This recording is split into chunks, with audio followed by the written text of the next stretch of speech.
Bien, voyons ce premier cours sur la proportionnalité. En définition, d'abord nous devons fixer que A et B sont des grandeurs de même unité. C'est-à-dire qu'on va comparer des kilos avec des kilos, des centimètres avec des centimètres, des euros avec des euros. Cette condition étant respectée, donc A sur B s'appelle le rapport entre A et B. À partir du moment où on a une égalité de deux rapports, on appelle ça une proportion. Donc c'est une égalité de deux rapports ou plus de deux rapports. On voit ici maintenant une proportion à trois rapports égale à K. Alors K, c'est ce coefficient de proportionnalité qui va nous être très important pour résoudre un certain nombre d'exercices. Donc K, le coefficient de proportionnalité qui est égal aux différents rapports qui composent cette proportion à trois rapports dans ce cas ici.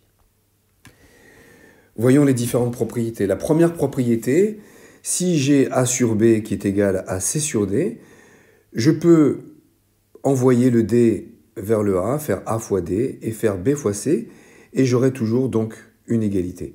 C'est le produit en croix. Par exemple, si 3 demi égale 9 sixièmes, donc ça fait 1,5, ça fait 1,5 également. 3 fois 6, 18, égale 2 fois 9, 18. Une deuxième propriété, je peux intervertir par exemple le C et le B. Je mets le B à la place du C, le C à la place du B, et j'obtiens ce nouveau rapport A sur C égale B sur D. Prenons l'exemple précédent, 3 demi égale 9 sixièmes. J'intervertis le 2 et le 9. Et j'ai bien 3 sur 9 qui est égal à 2 sur 6, c'est-à-dire ça, c'est bien 1 tiers. Et 2 sur 6, c'est également 1 tiers. Donc c'est vérifié. Une troisième propriété, on peut intervertir de la même façon qu'on intervertit le C et le B, on peut intervertir le A et le D. Ça nous donne, à la place du A ici on a le D, D sur B égale C sur A, le A à la place du D. Voilà. Si on reprend l'exemple de 3 demi égale 9 sixièmes, je change la place du 3 et du 6. Ici, on voit le 3 qui est passé en bas et le 6 qui est passé en haut. Donc cette égalité reste vraie. 6 sur 2, c'est 3. 9 sur 3, c'est 3. Une quatrième propriété, quand on a une égalité de rapport de type A sur B égale C sur D, si j'inverse les deux rapports, l'égalité est toujours vérifiée. Donc, B sur A égale D sur C. Avec cet exemple ici, 1 sur 5 égale 2 sur 10. J'inverse le premier rapport, 5 sur 1, c'est égal à 10 sur 2. Propriété suivante. Alors, on repart de notre proportion. A sur B égale C sur D est égal à K. Là, on a mis un plus, ici un moins, parce qu'on peut ajouter donc les deux membres de ces deux rapports, A plus C divisé par B plus D, et c'est toujours égal à K. La même chose avec le moins, A moins C sur B moins D est toujours égal à K. Ici, avec un exemple, 8 sur 4, on le sait, ça fait 2, 4 sur 2, ça fait 2, on a donc bien une égalité de rapport et c'est égal à 2. Je vais faire 8 plus 4, et ici 4 plus 2, ça nous fait donc 12 sur 6. 12 sur 6, ça fait 2. Avec ce même exemple de départ, au lieu de faire 8 plus 4, on va faire 8 moins 4. 8 moins 4, ça fait 4. 4 moins 2, ça fait 2. C'est toujours égal à 2. Donc là, on vient de voir un exemple qui vérifie cette propriété qui est très importante et qui nous sera très souvent utile.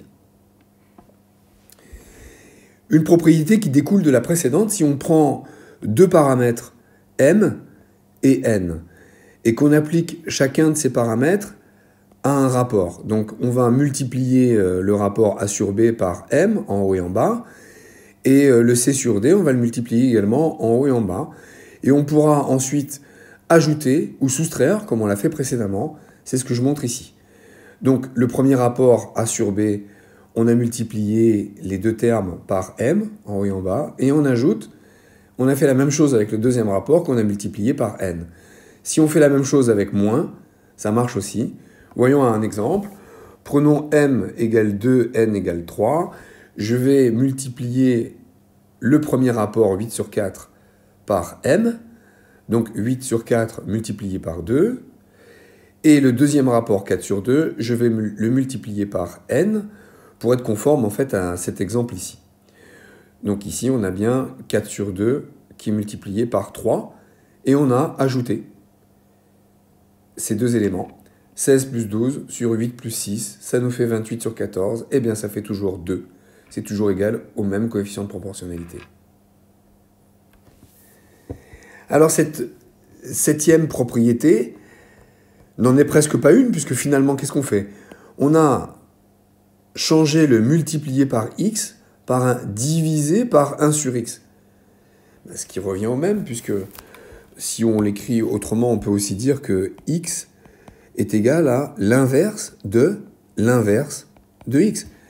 Donc, si je fais a fois x, je peux multiplier ça par a, et ça me donne la même chose.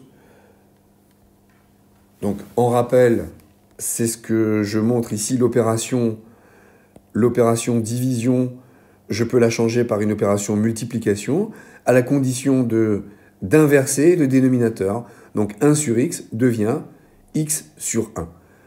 Donc si j'inverse l'opération, je dois inverser le dénominateur et j'ai bien une égalité.